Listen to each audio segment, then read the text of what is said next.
Good morning, everybody. Glad to have you here today, this fine Monday morning. Hope you had a good weekend and your new year is off to a good start. And I appreciate you starting this week here as we continue to walk through the book of First Thessalonians. If you would like, share, comment on the post, and then you can join me if you will.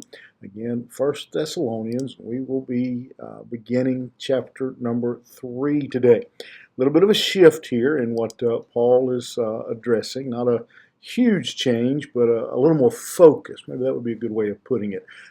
He's really going to zero in on the faith of the people at Thessalonica. Not that their faith was weak, it doesn't appear, but he wanted to.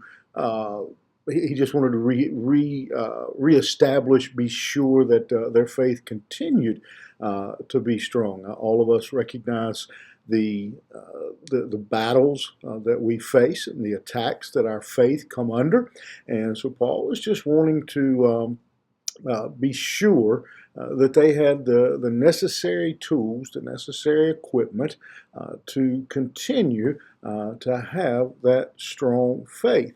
And he's going to address that several times here, just in the opening few verses here of this chapter.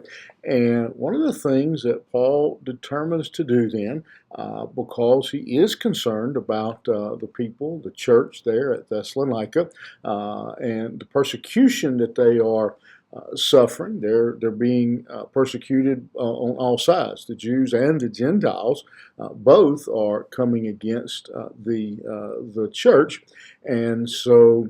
Again, part of the reason Paul was not in Thessalonica, the main reason Paul was not in Thessalonica was because of the attack of the Jews, how they had came after him, and so he had moved on for that very reason himself, and so again they had. Gotten some of the brutes of the city, the enforcers, to hang around and to start a riot against Paul, and they attacked the believers that were meeting at Jason's house, and so Paul determines to leave for the benefit, for the good of the church. And so now he is in Athens, but he is still got Thessalonica on his mind, on his heart. He is concerned about what's happening for those believers and the persecution that they were enduring. And he says here, I get to the point in verse 1 where I could bear it no longer. I just couldn't stand it anymore. I was concerned. I was worried about you. I have, I can't, I'm concerned and I can't stand it any longer. I've got to do something. And he says, I know you're believers. I know you're secure in your faith, but I'm worried about what will happen to you and to happen to the church during the persecution. And he wants to go back, but and not for his own safety, but he is concerned that if he goes back to Thessalonica, that it could cause problems for others, that they would just, the church would be persecuted even worse. And so he determines what he will do is send Timothy. Timothy is, to say, Paul's right-hand man. He is a brother, a fellow minister. And so he determines to send Timothy back to make sure, to comfort. He tells us here in these words, he says, I want him to establish and exhort you in your faith. To establish, when I think of establish, I think of building something new.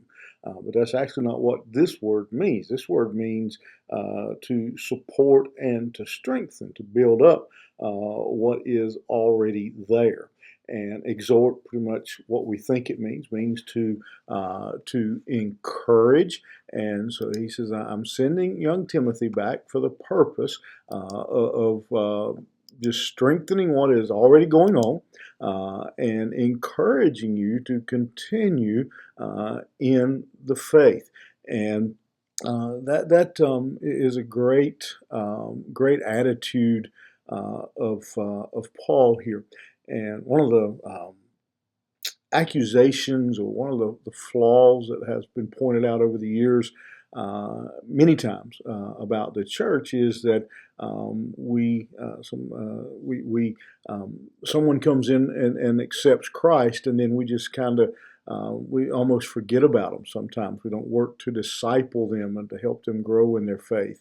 My goal here of what we're doing here is to establish and exhort you, and hopefully then to be a model for you, then that you will go out as well and you work to establish and exhort others, work to build up and to encourage others. I've said this before, it's not original to me, but somebody said everybody brightens a room, some when they enter it, some when they leave it. Let's be ones who brighten rooms when we enter and exhort others in the faith and help others to strengthen their faith. What a sad thought to be one to think that any of our actions might hamper or discourage another believer. Let's be busy establishing and exhorting like Paul models for us with Timothy and Thessalonica. You think about it. Have a good day. We'll see you here tomorrow morning.